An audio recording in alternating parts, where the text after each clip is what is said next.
How to keep healthy?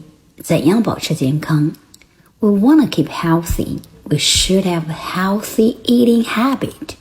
Keep healthy 保持健康 ，keep 保持系动词后加形容词 ，should 表应当表建议后面要加动词原形。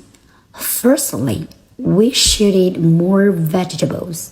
They are good for our health. Be good for 表示对什么什么有好处，这里 for 是介词后面要加名词。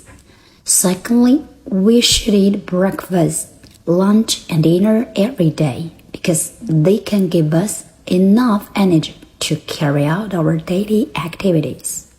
Give somebody something 表示给某人某物。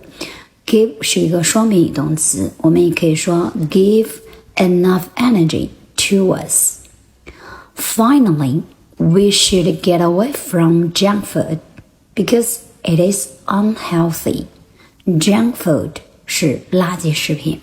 觉得这篇文章对你有帮助，赶紧收藏点赞，关注小雅老师。